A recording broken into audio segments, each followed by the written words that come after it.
Paul Glumaz is a 40-year veteran with the LaRouche Movement. He's from Seattle. He's joining us today to give us a strategic, he's going to talk about the strategic threats that are facing mankind in the old system. And this is another paradox that the mainstream media will not tell you about, is that there is a new system. And that new system is the BRICS. And this is what we really want everyone to walk away from, is knowing that there is a future for mankind. Canada needs to accept the invitation from both China and Russia to join that new system and to develop ourselves and walk away from geopolitics. I'm going to just give a few housekeeping tips. If everyone could turn off their, you don't have to turn off your cell phones, you just put the volume down. The bathrooms are just out into the hall. We are going to be having some breaks. We started a little bit late today, so that's fine. We have the room until 7 o'clock. With the amount of time and the speakers that we have, we want to be able to get everybody in, but we also want to be able to have discussion. So I may have to cut things off and whatnot, but afterwards there's going to be lots of time, even out at the tables and in here for discussion and question and answer. So at this time I'll invite Paul Glumaz up. He's got a background in anthropology from Columbia University. He's got a wonderful fan in Daniel Esterlin, who's one of the foremost researchers of the Bilderberg Group. And he's also got a show on Latin RT, for Latin America. And he's got millions of viewers, and he's worked on or interviewed Paul on his papers about this very significant fact that we are not an animal. Paul, please. All right, thank you. So I want the purpose of this conference is to recruit you to the battle for the new system. So starting last year, a new system of economics that is now taking over the world has emerged, and it has now reached a point of growth and expansion that it can only be stopped by a nuclear war. So right now, the issue posed for Canada is, will Canada join this new system? The president of China, Xi Jinping, at the APEC summit 4 weeks ago, offered this to the United States and the rest of the world, which is not yet part of the new system. And he called it a win-win partnership based on cooperation between nations. Now, what I want to do here is give you a sense of what the new system is and contrast it to the old system. Now, the new system is a system of cooperation between nations, groups of nations, around development banks and transportation corridors, and other key aspects such as energy. It is, as Xi Jinping said, a win-win system, and everyone benefits. The method of financing this is not relevant. It is based on the physical growth in the economy. It's based on the future. And anything can be used to finance it. It's not part of the World Bank, it's not part of Wall Street, it's not part of, every government can do their part internally. It's not a financial system. However, what I'm going to tell you, my telling you this means it's going to mean very little to you, because you really don't get a sense of how revolutionary this system is until you compare it with the old system.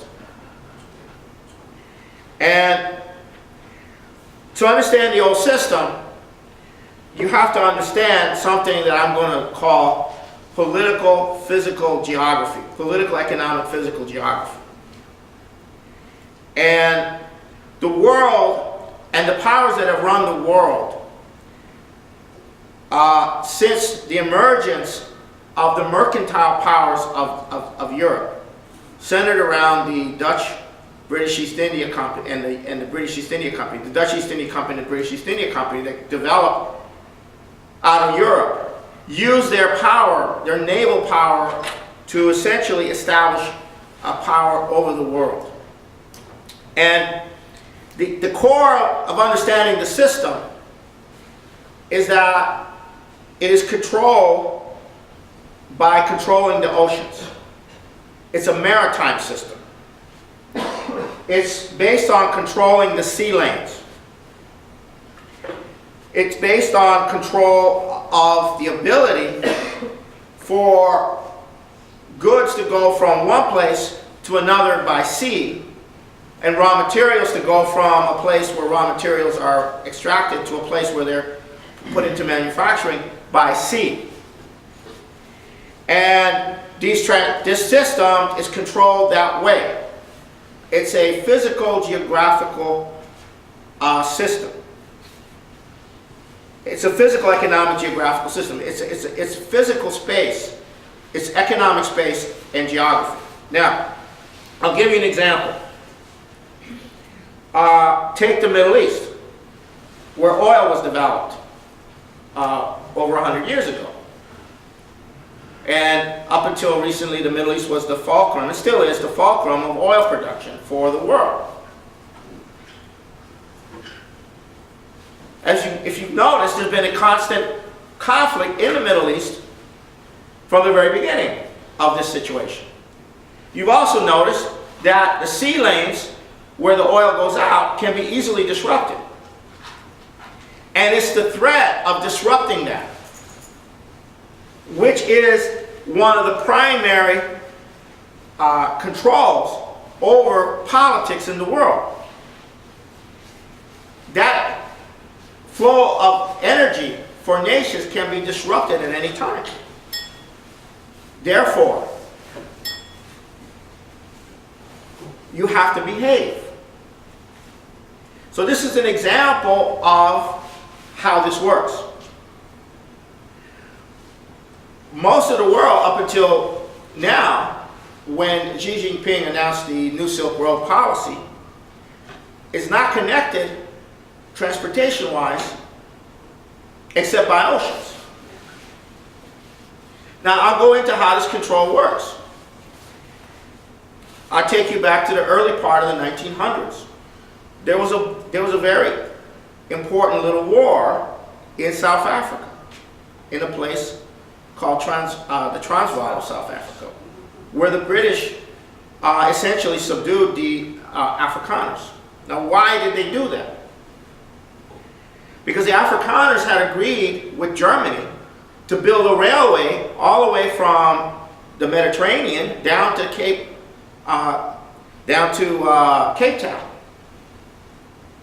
That railway would have ended the control of that entire area by the sea, by maritime control. I'll give you another example. Brazil, Argentina, and Uruguay went to war against Paraguay because Paraguay was committed to building a railway system and industrializing and building a railway system in South America on the model of what Lincoln later did in the United States. To this day, neither Africa nor South America have an integrated rail system where you can go from one part of South America to the east-west or north-south. The same for Africa.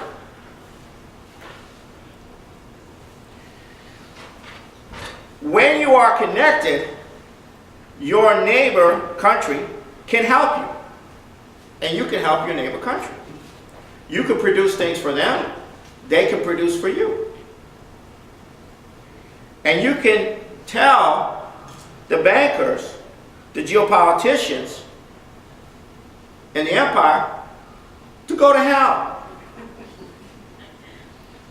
And that's economic physical geography.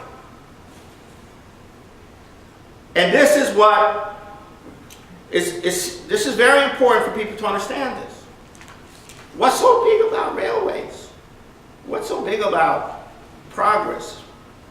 No, you're talking about creating a situation where one nation sees their neighbor as an ally rather than competing with that nation for raw materials and resources and financing which are controlled from outside the region. So, oh, you want a loan, well, you gotta do this. Or you want us not to cut you off from food, you gotta do this. Oh, you want us not to cut you off from oil, you gotta do this. Oh, you're competing with this guy over here. That's the system. That's the system that's been in place. And entire generations of people have grown accustomed to that system. And what's the enemy to that system? Building railroads that connect one part with another part. So when Xi Jinping announced in October of last year that China's policy was the new Silk Road for Eurasia, and he said this publicly at a conference, this was a declaration of war. You know, this is a declaration of war against the powers that run the world. And as a footnote, this was the proposal that was placed forward over 20 years ago by the LaRouche Movement and by Mrs. Helga Zepp LaRouche, whom the Chinese call the New Silk Road Lady. And that's what, but the New Silk Road is a metaphor for an end of empire, a transformation of economic geographical space. Now, if you look up here at the land bridge, okay, you're connecting North and South America with Eurasia. You're connecting Africa to all its components. You're connecting Asia to all its components. You're even connecting Japan and Indonesia. Because that is what allows nations to be brothers, not enemies, not be manipulated, not be controlled. Now you have a collision now with these two systems. If this new Silk Road and all these railways are allowed to be built, that is it. The world can no longer be controlled by controlling scarce resources or by controlling access to the sea lanes. You can no longer control the world that way. This is big. This is the new system, or an aspect of the new system. Now, how are you going to power and have the energy to do all the manufacturing and all of the development that's going on? And our speaker at the end will go into that. But this means that the new system has a commitment, has to have a commitment to go with this of solving the energy issue, and the solution is nuclear power. And Russia, China, India have agreed. We're going to go nuclear. And we're going to not do old nuclear plants, we're going to do new nuclear plants. We're going to create the commitment to nuclear fission as a cornerstone of developing this whole system. And then, down the line, there is a necessity for going beyond that to fusion. And that is the new system. Now, will Canada join that new system?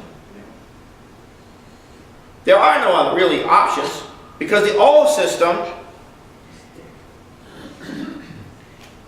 the pyramids of quadrillions of speculative investments, the criminality of the financial system, the increasing austerity being imposed on populations in North America and Europe by the system is totally contrasted by the rapid rate of development that is now being unleashed around the world outside the old system.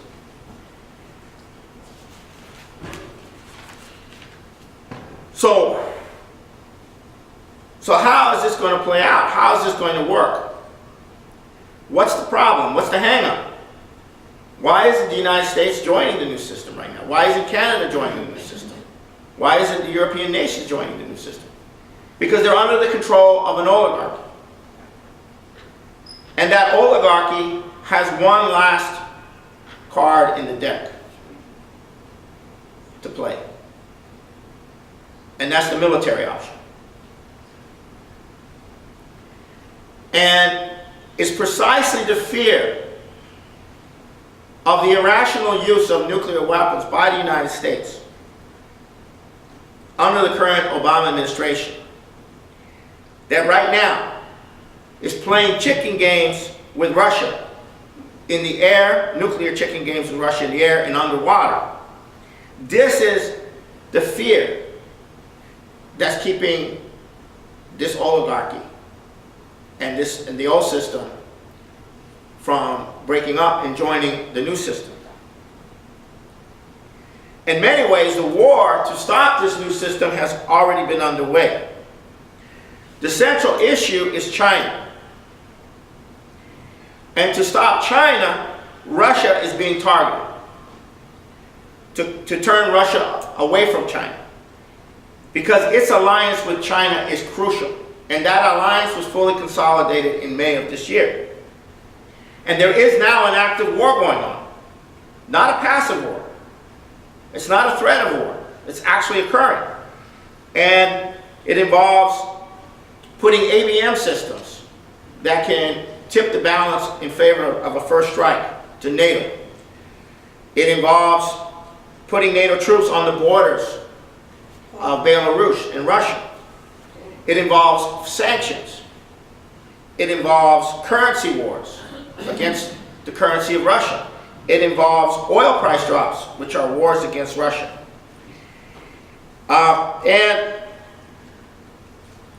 And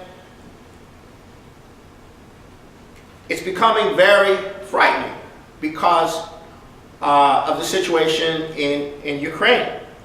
Now, 2 days ago, Putin gave his yearly national address to the Russian parliament and to the population of Russia. And this was very different from any previous speech he's ever given. This was a speech preparing the Russian population for war. He referenced the last big war, when the Wehrmacht came through, and in two days, 1 million people were dead or were captured, or 2 million people, I don't know exactly how many. He also referenced that the West had helped the Chechen terror operations. And he made it very clear that Russia is preparing. And and those who are pushing the button, who are pushing the drive to corner Russia in a nuclear confrontation, are also have their networks inside Russia preparing a color revolution. That is a revolution to bring down, like a mass, like riots and so forth and so on. Now, what is going on right now is that the mindset of the instrument for carrying this out is a group we call the neocons, the neocons. This is a special type of mental disorder that exists largely within Republican circles, but also in the United States, but also other circles. And these neocons are actually working very closely with Obama. And the key figure in this situation on the ground is a woman by the name of Victoria Nuland. And she is the Assistant Secretary for European and Eurasian of the State Department. But she's really not that. She is the actual viceroy of the Ukraine today. She's actually running the Ukraine through her networks, who are now in the government. And this is the structure imposed on Ukraine, and she is actually calling the shots. And she is running this war operation against Russia from Ukraine and from the Baltics and from Poland. And her history is very straightforward. She was the assistant to Dick Cheney. And she is the wife of a man by the name of Robert Kagan, who is the founder of the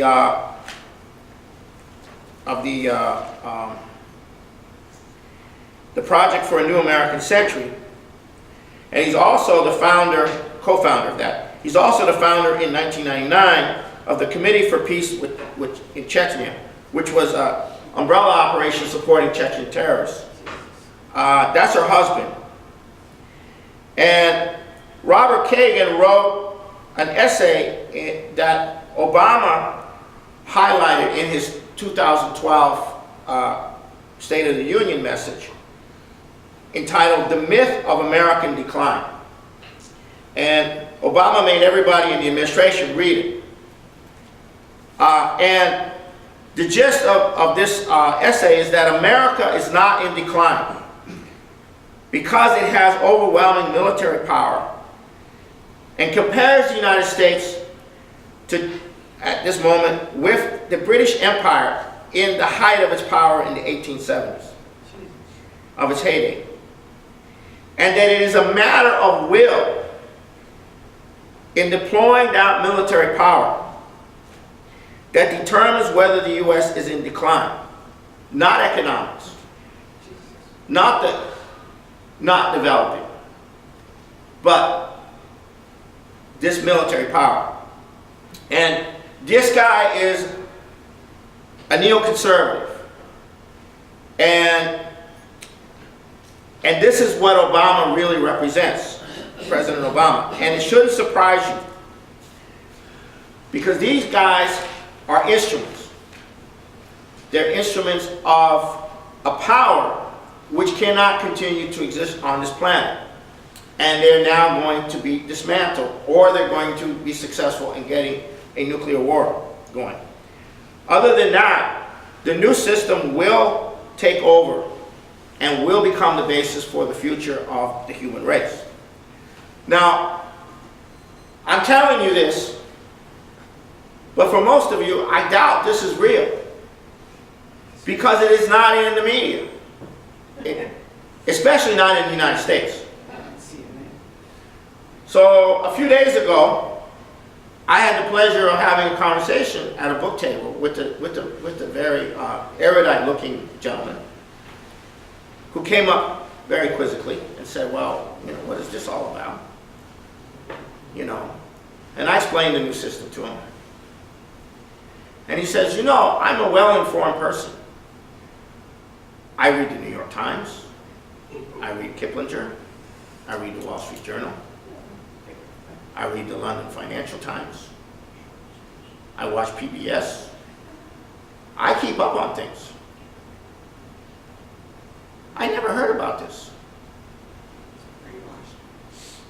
And so we're dealing with a very special problem here, in that the vast majority of people, especially in the United States, and I assume in Canada as well, though I'm not sure about that, have not heard of this.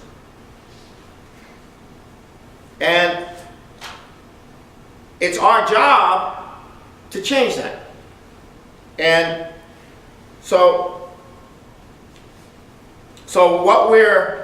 what we intend to do is circulate a very special report called "The New Silk Road Becomes the World Land Bridge," and the whole thing is in here. It's 368 pages. And we're asking people for a significant contribution of $200 for the PDF version, or $250 for the bound version.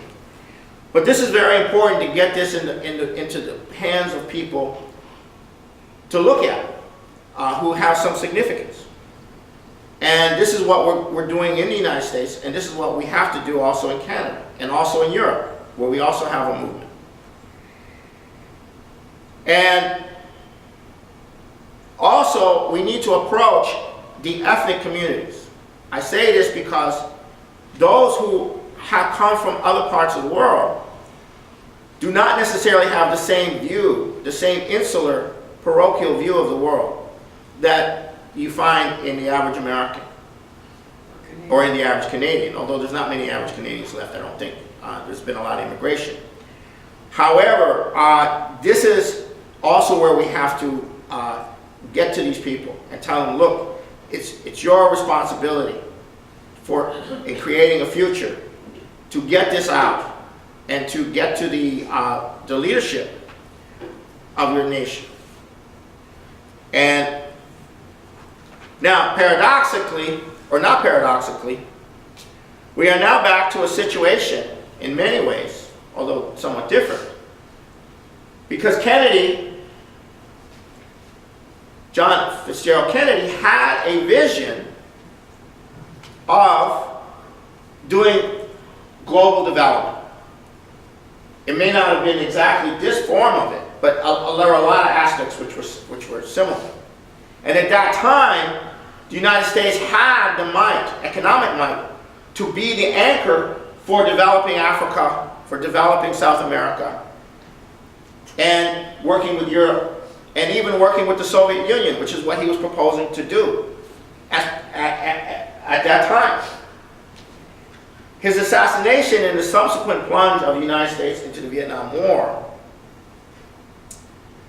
and the failure to end the Cold War played a key role in preventing this from happening. But now China is in the same position with respect to the world that John F. Kennedy and the United States were back in 1960-61. And this time we have to succeed. Otherwise, there will be no human race. We will die in a nuclear war because there's no other option other than that. And so with that, I'm going to turn it back over to Robbie. Okay.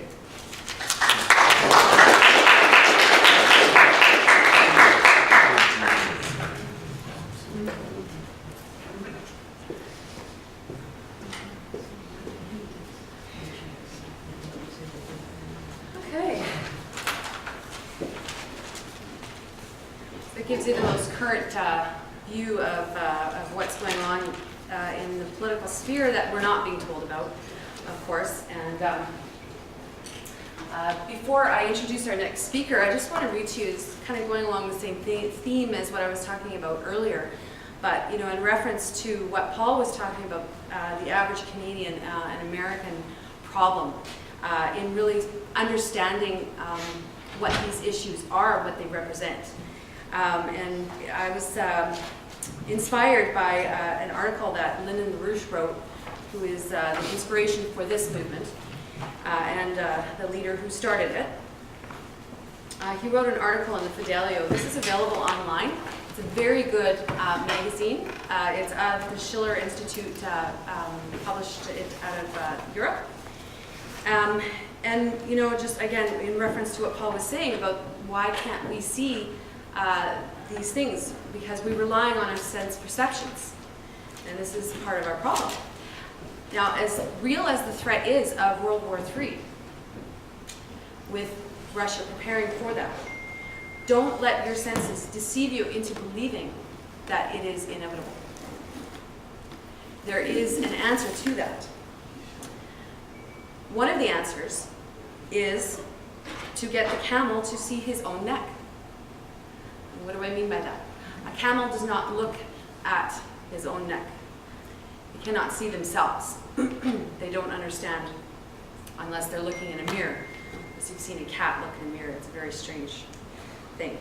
But as I was saying, in this Fidelio magazine, you know, one of the ways that we can see ourselves is through theater.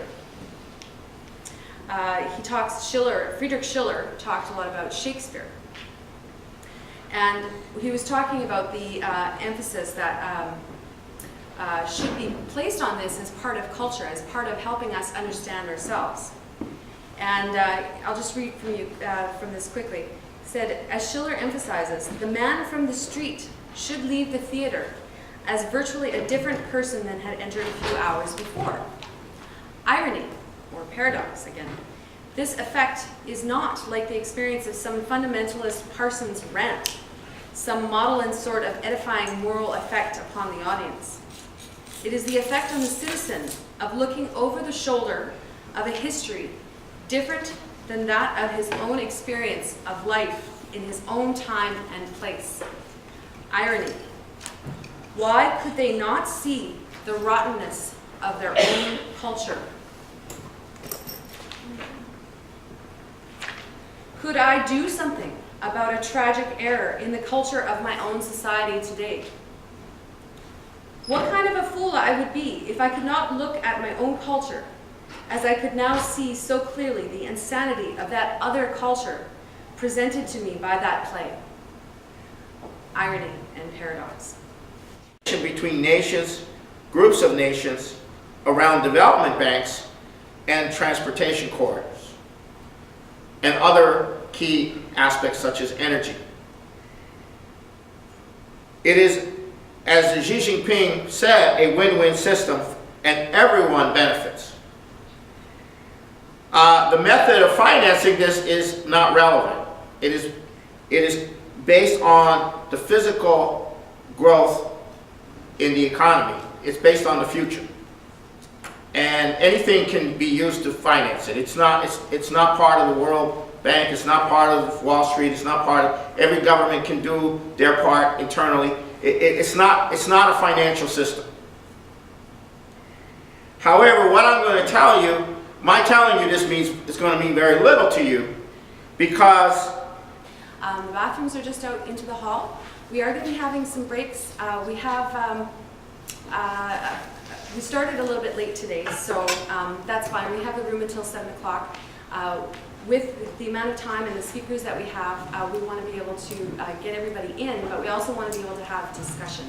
So I may have to cut things off and whatnot, but afterwards there's going to be lots of time, even out at the tables and in here for discussion and question and answer. So at this time I'll invite Paul Glumaz up.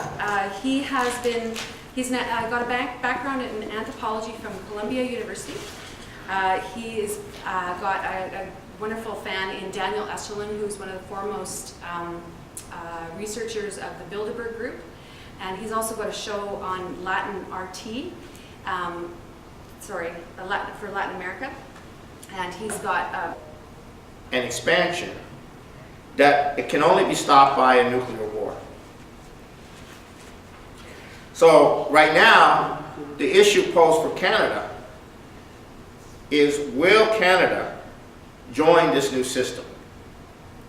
The president of China, Xi Jinping, at the APEC summit 4 weeks ago, offered this to the United States and the rest of the world, which is not yet part of the new system. And he called it a win-win partnership based on cooperation between nations. Now, what I want to do here is give you a sense of what the new system is and contrast it to the old system. Now, the new system is a system of cooperation. Millions of viewers went, and he's worked on some of, or interviewed Paul on his papers about this very significant fact that we are not an animal. Paul, please. All right, thank you. So I want the purpose of this conference is to recruit you to the battle for the new system. So starting last year, a new system of economics that is now taking over the world has emerged. And it has now reached a point of growth. Paul Glumaz is a 40-year veteran with the LaRouche Movement. He's from Seattle. He's joining us today to give us a strategic, he's going to be talking about the strategic threats that are facing mankind in the old system. And this is another paradox that the mainstream media will not tell you about, is that there is a new system. And that new system is the BRICS. And this is what we really want everyone to walk away from, is knowing that there is a future for mankind. Canada needs to accept the invitation from both China and Russia to join that new system and to develop ourselves and walk away from geopolitics. I'm going to just give a few housekeeping tips. If everyone could turn off their, you don't have to turn off your cell phones, just put the volume down.